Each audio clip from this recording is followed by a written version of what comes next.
来继续来看文化部文化资产局长期推动彩画科学检测。最近伫台中文化资产园区举办彩画修复的展览会，呈现着台湾四大彩画修复的案场。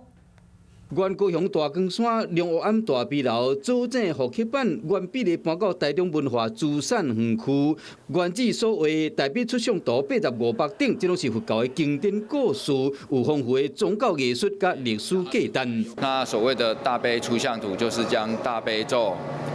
把它图像化。另外，还有高雄大天宫的壁画、北港朝天宫的门神、台南市福隆宫的壁画等等，这摆修理现场嘛拢搬到台中文化资产园区来展出，希望讲表现出文化部文化资产局长期来推动彩画科学检测加修理的成果，让大家可以去欣赏到以前这些匠师真的是